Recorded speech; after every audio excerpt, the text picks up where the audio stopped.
Η καλύτερη συμβουλή. Εάν υπήρχε μια συμβουλή για οποιοδήποτε άνθρωπο, ειδικά ηλικίας από 18 έως 30 ετών για το σώμα του, τότε αυτή θα ήταν δυνατός και δυνατή πάνω από αδύνατος και αδύνατη.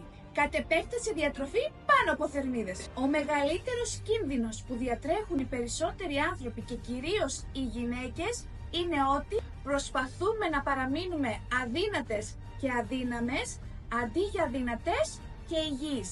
Το ότι αισθάνεσαι καλά επειδή είσαι λεπτή, ειδικά όταν είσαι νέα, δεν λέει και κάτι.